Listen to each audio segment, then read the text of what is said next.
On June 22, 1940, France formally surrendered to Germany after 6 weeks of rapid military collapse.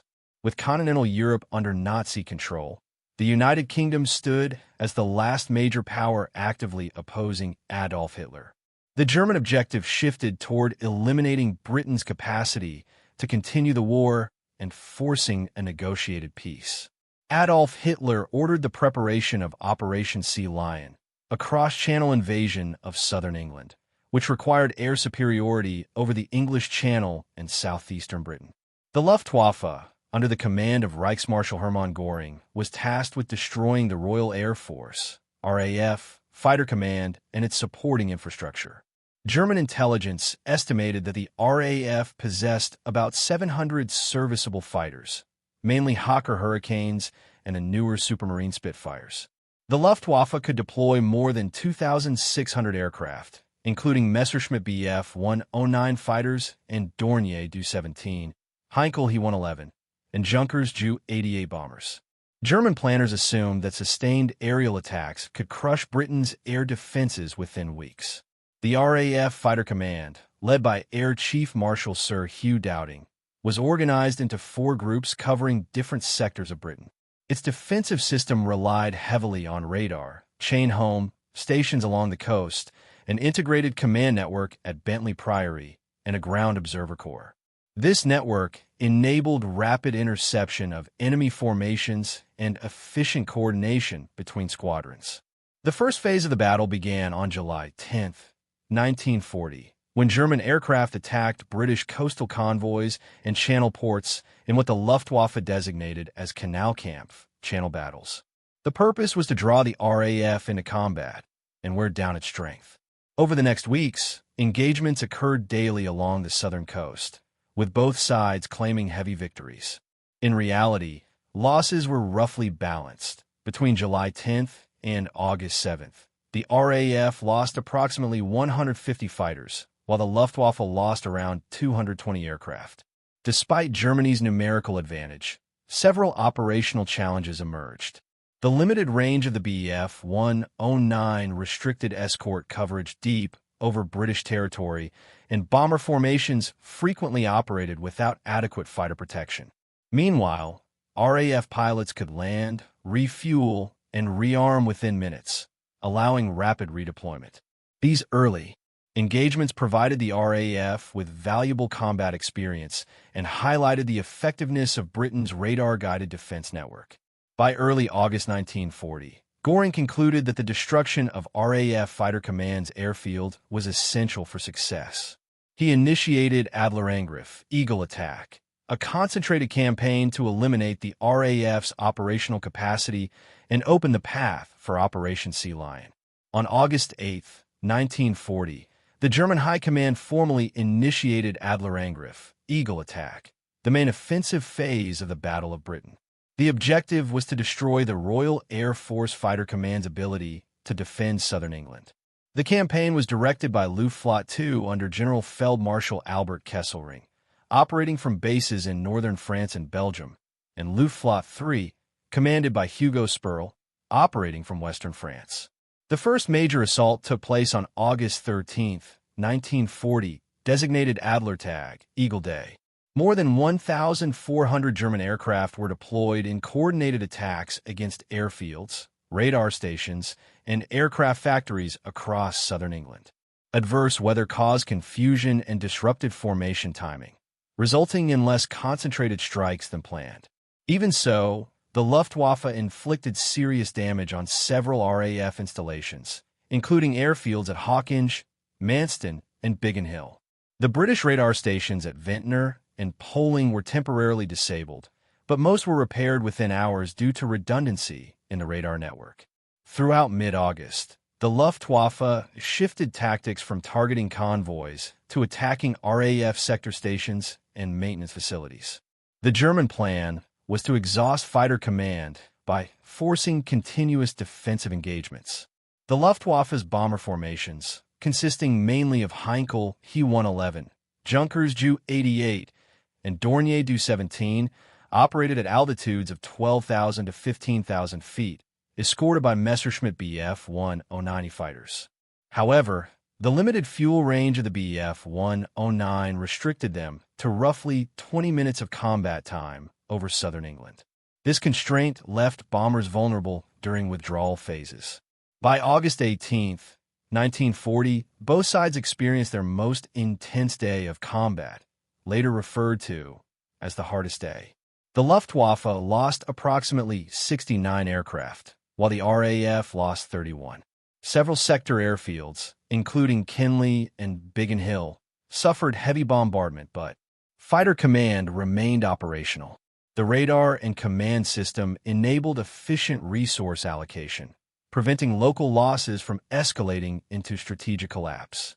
In late August, Göring adjusted tactics again. Frustrated by slower progress, he directed his forces to focus on destroying aircraft production facilities and key sector headquarters in southern England. Between August 24th and September 6th, the Luftwaffe launched near-daily raids, particularly against No. 11 Group, commanded by Air Vice Marshal Keith Park, responsible for defending London and the southeast. Despite extensive damage to airfields like Biggin Hill, Debden, and Hornchurch, RAF repair crews restored operational capacity within 24 to 48 hours. By early September 1940, German reconnaissance misinterpreted the RAF's continued resistance as evidence that fighter command was on the verge of collapse. In reality, British aircraft production exceeded losses, and pilot training pipelines were stabilizing. The Luftwaffe had lost over 600 aircraft by the end of August, including many experienced aircrews. As the campaign entered September, the Luftwaffe altered its strategy once again, redirecting bombing operations from airfields to the capital itself. The next phase, known as the Blitz, would target London and other major British cities in an attempt to break civilian morale and force political capitulation. On September 7, 1940, the German Luftwaffe shifted its main effort from attacking RAF airfields to conducting large-scale bombing raids on London and other British cities.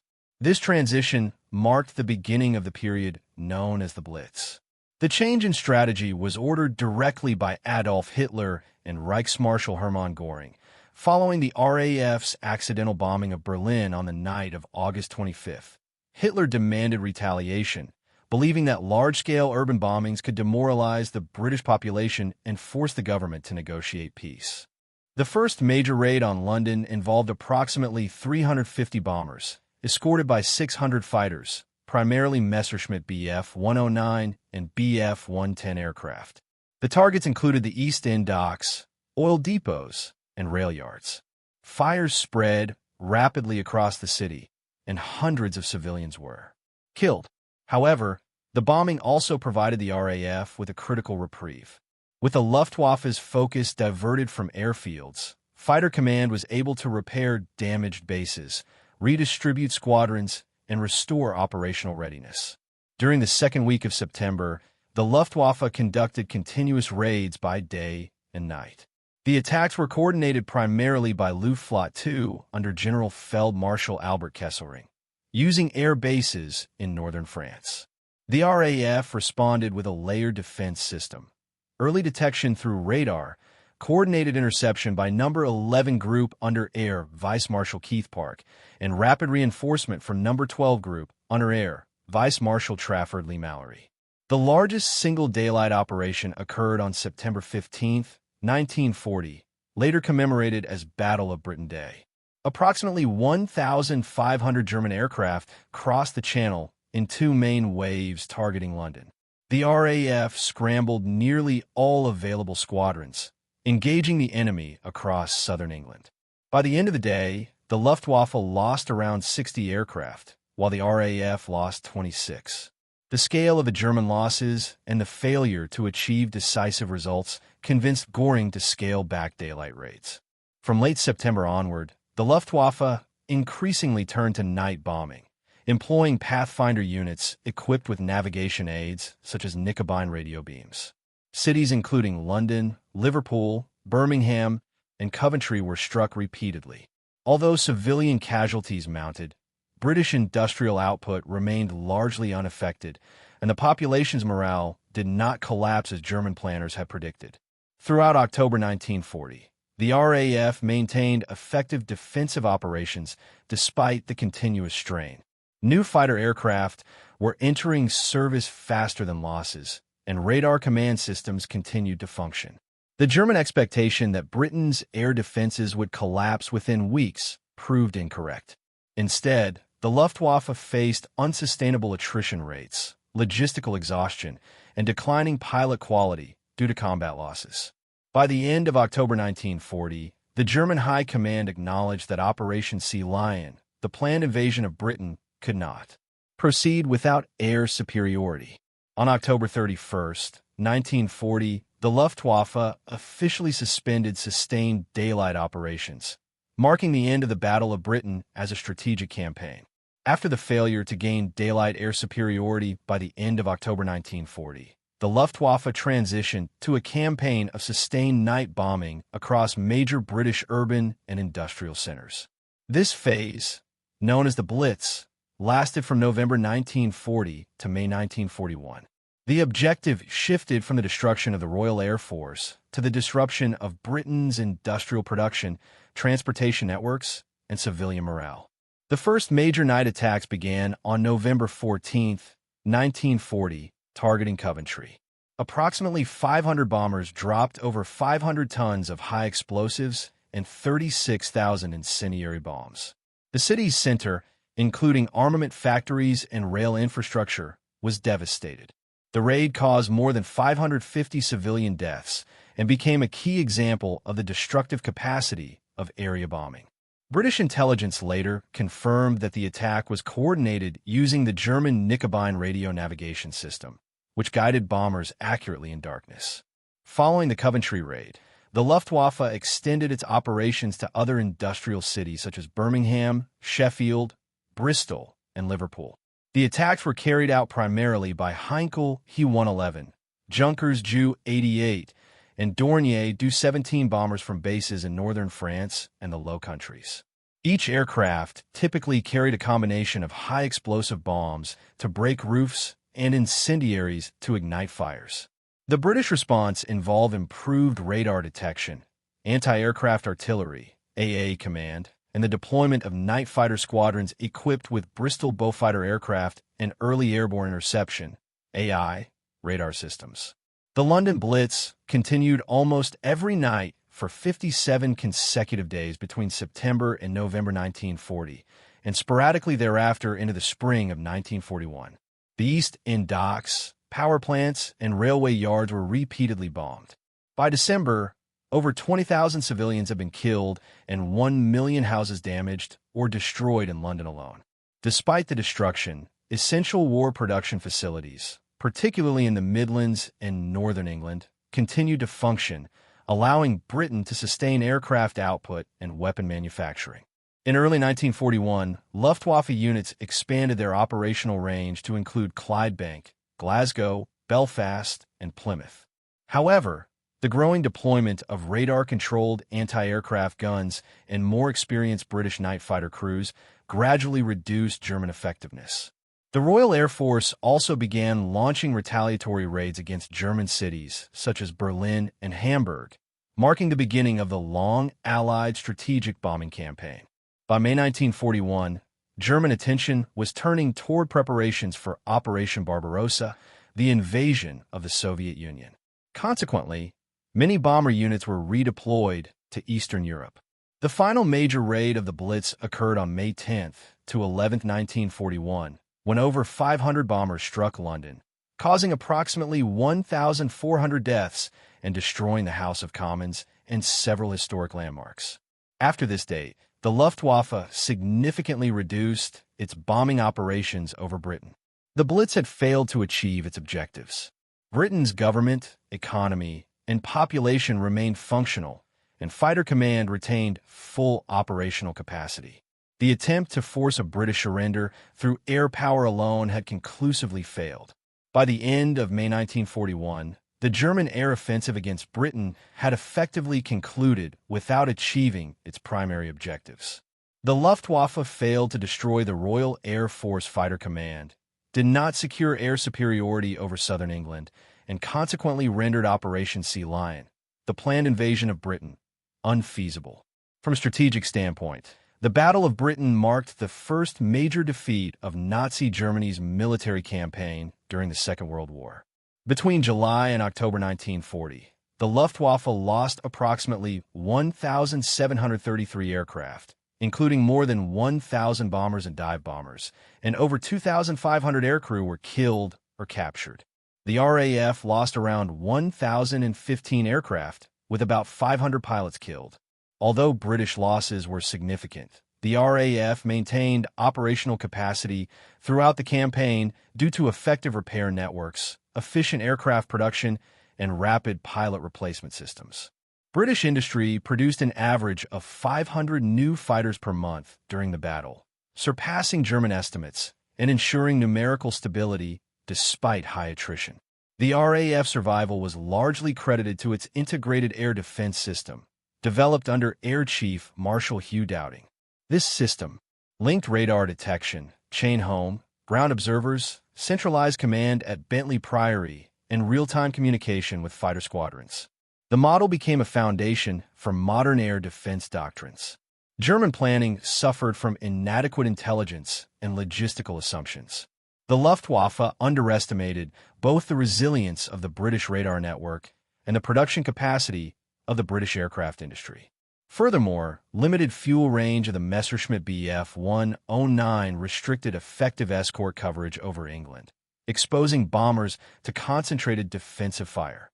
German intelligence failures also led to misjudgments regarding the RAF's operational strength, with several reports in September 1940 falsely claiming that fighter command was nearly destroyed. The outcome of the Battle of Britain forced Germany to delay and eventually cancel Operation Sea Lion, shifting the strategic initiative in Western Europe. Britain remained a base of operations for future Allied campaigns, including the North African and Normandy invasions. The continuation of British resistance also ensured that Germany would face a two-front war following the invasion of the Soviet Union in June 1941. The battle marked the first significant engagement fought entirely in the air and demonstrated the decisive importance of aerial supremacy in modern warfare. It also confirmed the effectiveness of radar-guided command and control, influencing future air defense systems worldwide. Politically, the successful defense of Britain bolstered Allied morale and secured continued American support prior to U.S. entry into the war. The United States increased material assistance under the Lend-Lease Act, 1941, supplying aircraft, fuel, and raw materials. The outcome convinced neutral nations that Britain could withstand German aggression, altering global perceptions of the war's trajectory.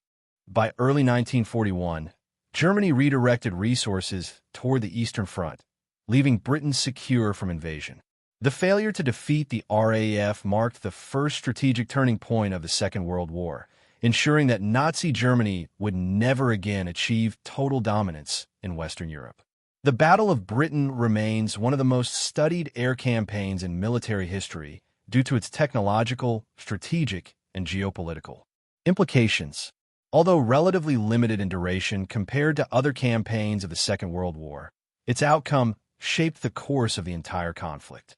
It was the first major battle fought exclusively by air forces, and its result demonstrated that control of the skies could determine the success or failure of broader military operations. The integration of radar, command centers, and radio communication created the world's first coordinated air defense network. The British chain-home radar system, operational since 1939, provided early warning of incoming raids, allowing fighter command to deploy squadrons with maximum efficiency. This system's performance validated the concept of information-driven warfare, where real-time data could determine tactical success. The experience gained in 1940 directly influenced later Allied air defense systems used during the Battle of the Atlantic and the defense of Western Europe in 1944-45. The battle also advanced aerial tactics on both sides. The Luftwaffe's experience revealed the limitations of short-range fighter escorts and prompted the development of longer-range aircraft such as the Focke-Wulf FW-190. The RAF refined the Finger Four formation and developed doctrines emphasizing interception, energy management, and pilot coordination. These methods became standard across Allied air forces. Strategically, the failure of the Luftwaffe underscored that air power alone could not compel national surrender without ground invasion or control of production centers. The campaign demonstrated that industrial resilience, logistics, and intelligence were as decisive as combat performance. Britain's centralized command structure and efficient aircraft industry proved superior to Germany's fragmented planning and overconfidence. The battle also shifted Allied emphasis toward strategic bombing as a countermeasure. The British Bomber Command, observing the limited effect of German bombing on morale and production, adjusted its own doctrine toward industrial and logistical targets rather than purely urban centers. This shift laid the groundwork for later Allied bombing campaigns against German infrastructure from 1942 onward. The survival of Britain preserved a Western base for future Allied operations. Without this outcome, the United States would have lacked a secure platform for the 1944 Operation Overlord invasion of France. The defense also strengthened Anglo-American relations, leading to expanded cooperation under the Atlantic Charter and the Lend-Lease program. Internationally, the battle proved that the German war machine was not invincible. It became a psychological and diplomatic victory for the Allied cause, inspiring resistance movements across occupied Europe. For neutral nations, including the United States and the Soviet Union before 1941, Britain's endurance demonstrated that Nazi expansion could be halted. In post-war analysis, historians and military planners recognized the Battle of Britain as the decisive defensive victory that prevented German dominance of Western Europe. It validated air defense as a central component of national security and redefined modern warfare around technology, coordination, and information. By the end of 1940, Britain remained unconquered. The RAF stood operational. Germany's strategic momentum had been checked. The outcome ensured that the war would continue on multiple fronts, and that the eventual Allied victory would be fought from a Britain that had survived the world's first great air battle.